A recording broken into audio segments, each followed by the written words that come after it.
Taconic Golf Club, Williamstown, Massachusetts, where you'll still hear talk of an event and visitor from 60 years ago. Nicklaus won a tournament here, didn't he? Came here in the fall of '65, played my first round of golf on September 21st, 1965, and I don't know if it was that day or maybe the next time over here, I heard the stories about Jack Nicklaus. Jack played here in the 1956 USGA Juniors. Jack Nicklaus had a hole-in-one on the 14th hole, and the rock behind the tee has his name and the story engraved in it. I heard later on that that was Jack Nicklaus's first hole-in-one. And the other thing that Jack did was that he made an eagle on the 10th hole, and the stories were that he hit a drive and a 5-iron on a little bit over 500-yard hole, and to do that back in 1956 with the equipment they had and the golf balls they had is nothing short of sensational. And when I played with some long hitters, whenever they really hit a booming drive, I always tell them they got to hit a 5-iron and try to do what Jack did in '56. So this is our bag room here at Taconic Golf Club. It's where we store all our member bags and keep all the goodies for all the members. And this plaque particular has something kind of interesting on it. It's the 10th hole Dick Baxter Eagle Club. And the first one on the list here is Jack Nicklaus. Here we are in the 14th hole Taconic Golf Club, sitting here by this nice rock that commemorates Jack Nicklaus's hole-in-one, August 6th, 1956. Everybody that gets to play this hole has a chance of knocking it in, making a one just like Jack did. In my hometown in Connecticut, there's a tree where George Washington was supposed to have had a meeting, and everybody's got their stories about George Washington slept here and so forth, and that's what it was like with Nicklaus. But like many legends, what's true and what's not true remain in the air.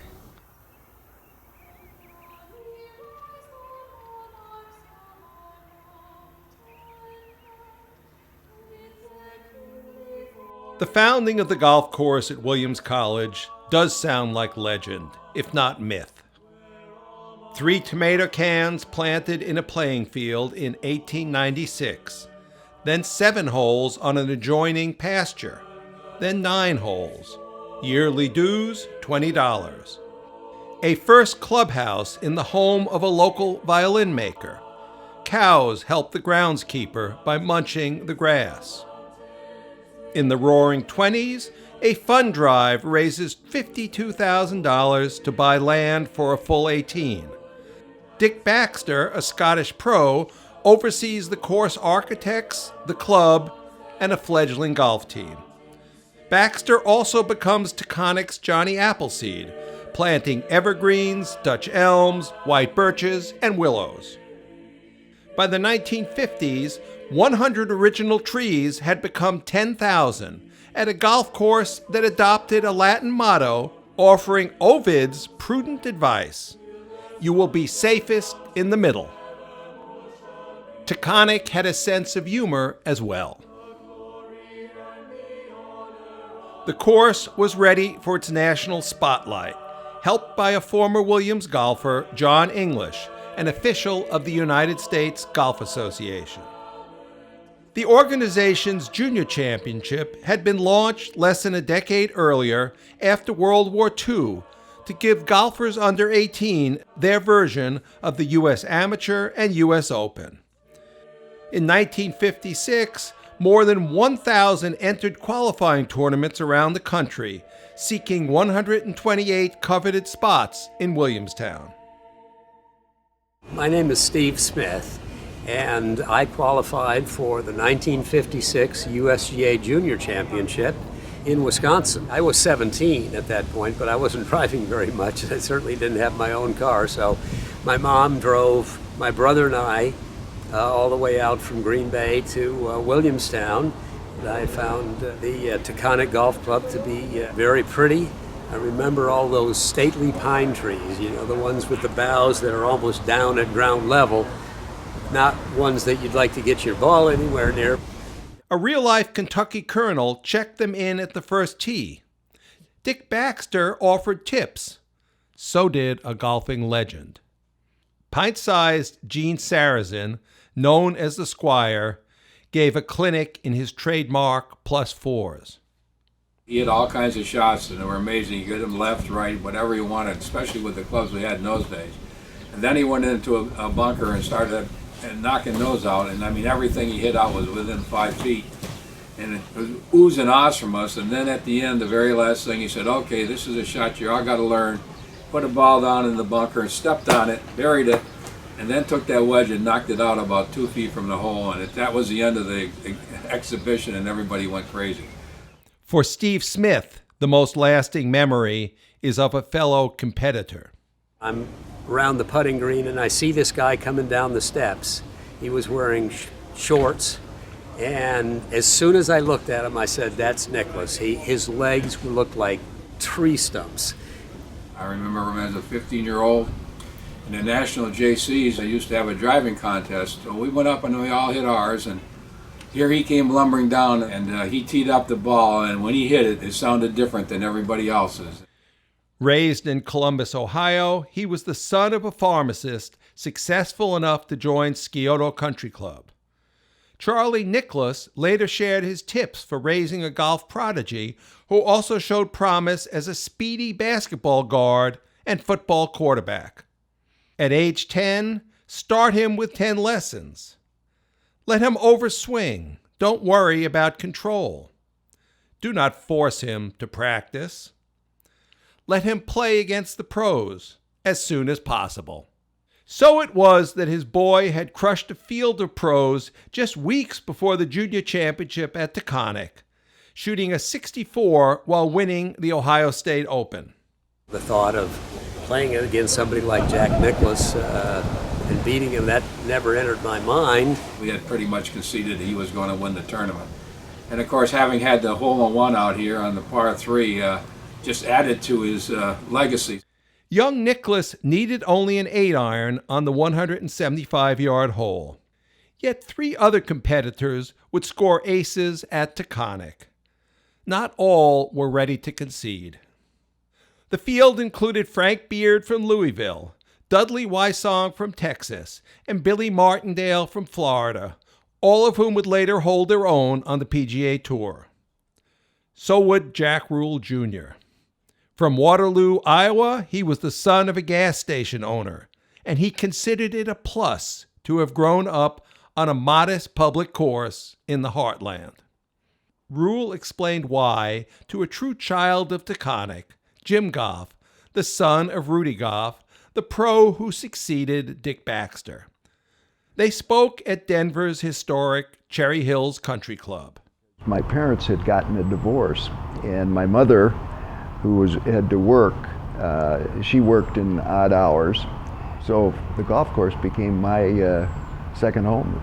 I'd go out at 6 o'clock in the morning, and I'd play golf with the guys that would be there at 6, and then I'd play with the guys at noon, which was called the noon gang, and then the guys would get off work at the factories and play after 3. You could play all day for 10 cents. We played 15 tournaments a summer, and did that from when I was 15 years old on. And so you were going to small towns. These courses typically, the fairways went between cornfields, so you hit the ball pretty straight or you'd never find your balls.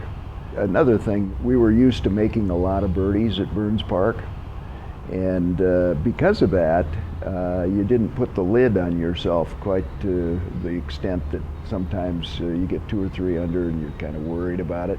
We just keep going. He was not intimidated by Jack Nicklaus. In those days, you believed that if a guy hit it a long way, it had to be wild, and which was proven wrong, but that's kind of, yes, he proved me wrong. But, that was somewhat comforting. When a guy was hitting it a long way, you always figured that something was going to happen. The format was match play, 1-on-1, head-to-head. Nicklaus stormed through his first 5 matches. His only scare came in the quarterfinals, when a kid from Washington made 3 birdies the front 9 and still was ahead on the 12th tee. Then Nicklaus went 3-3-3-3, with a trio of birds of his own to end that nonsense. After his win, the press calculated that young Jack was just 7 over par through 5 matches. Rule also had a scare in the round of 8, facing Dick Crawford, who later would win 2 NCAA individual titles. Crawford had awed spectators at Taconic by hitting the uphill 10th hole with a booming drive and 4-iron, then draining his putt. That was the only eagle reported on that par 5 in contemporaneous news accounts. Against Rule, Crawford missed a 4-foot putt on the 18th green. That sent Iowa's top junior through to the semifinals, matched against the tournament favorite, who now was facing an unexpected handicap. I remember back to 1956 when my uncle, who was a longtime member here at Taconic, said, I've got the perfect job for you. I didn't know anything about golf, but I went up there, got a job shagging balls down on the range, and I think at the time it was on Weston Field, just below the parking lot here at the course. First thing we were told is don't go into the bank because there was a lot of poison ivy in that area. And just a few days later, they were starting to talk about this, one of the top players that was in the tournament that year by the name of Jack Nicklaus.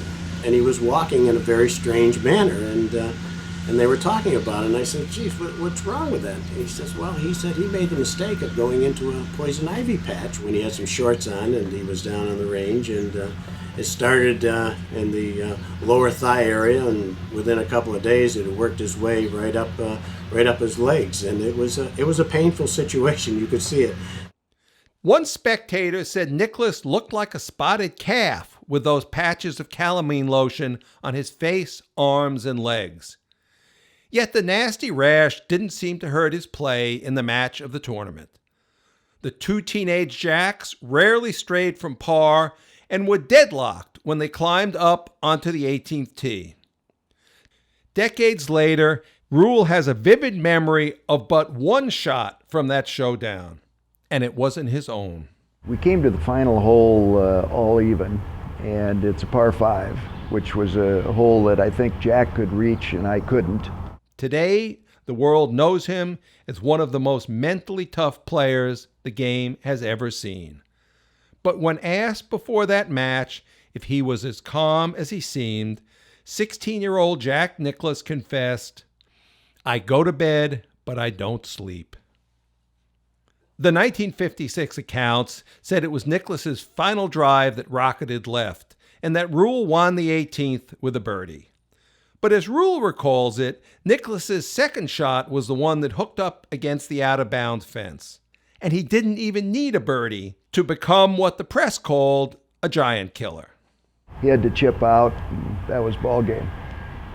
So you made par and 1-1 up. 1-1 up, yeah. Rule had shot 70, Nicklaus 71. The final was an anticlimax. Rule was a clear favorite over Harlan Pinky Stevenson of Long Beach, California. Stevenson, who weighed all of 133 pounds, had to go extra holes just to survive his opening match. The final did begin with promise, as Rule birdied the third hole and Stevenson the next. That was it, though. No more birdies. I hit 2 8-irons. Both of them hit the flag in the air, and both of them bounced into a bunker, which I was unsuccessful at getting the ball up and down. So it was 2 good shots that turned out to be 2 bad shots. Pinky clinched it by 2-putting the sloping 17th green, which has terrified golfers since the 1890s. "I still can't believe I won," the new champion admitted. The 2 Jacks met up again that summer in North Dakota at the only other national junior tournament staged back then. When I got to Fargo, Jack showed up immediately, and he had a partner, wanted me to get a partner, and we played a couple of practice rounds together. And that was kind of consistent with what Jack did through the years, and it was always kind of instigated by him, because I think he always just wanted to grind me right into the ground. Big Jack would have to wait to do that. Rule captured the JC's crown in a playoff over you-know-who. I'll tell you, that's the classiest guy you'll ever see in defeat. I mean, he didn't have to experience it a lot, but when he did, he was a champ. They later joined the PGA Tour the same week, and the rest, in Jack Nicklaus's case, is history. But Jack Rule did win twice on the pro circuit, once firing a 61. After his tour days, he made a healthy living as a businessman and spearheaded the pioneering golf infomercial for the super long Killer Bee driver. Yet when he was inducted into Iowa's Golf Hall of Fame, his list of accomplishments was capped by a tournament he lost.